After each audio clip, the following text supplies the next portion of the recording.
আসসালামু আলাইকুম রহমতুল্লাহ। আমি সোহাইল আহমদ সাইদ।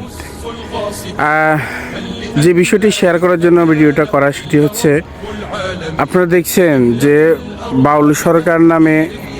আবুল সরকার নামে একটা লোক মহান আল্লাহ তাআলাকে নিয়ে কেমন কুরুচিপূর্ণ মন্তব্য করেছে। মানে তাকে যদি সর্বোচ্চ শাস্তি ফাঁসি দেওয়া হয় সেটাও কম হয়ে যাবে। সেখানে আমরা দেখলাম আমাদের দেশের অনেক সুশীল সমাজ, যারা নামে মুসলমান কিন্তু কাজকর্মে নাস্তিক, যারা নামে মুসলমান কিন্তু কার্যকর্মে সম্পূর্ণ অমুসলিমদের নীতি ধারা, চিন্তাধারা, চেতনা লালন করে, এমন সুশীল যারা আছে তারা দেখলাম যে আবার বাউলদের পক্ষে কথা বলছে। আবার অনেক নামধারী মুসলমানও দেখছি বাউলদের পক্ষে কথা বলছে।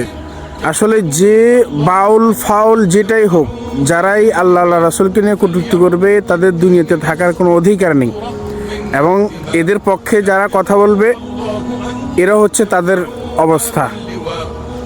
যারা আল্লাহর বিপক্ষে কথা বলবে তারা যেরকম দুনিয়াতে থাকার অধিকার নাই, তারা কাফের, ঠিক তাদেরকে যারা সমর্থন করবে তারাও কাফের, স্পষ্ট কথা। সুতরাং এই বাউল সরকারের আমরা সর্বোচ্চ শাস্তি, ফাঁসির দাবি করছি সমস্ত মুসলমানদের পক্ষ থেকে।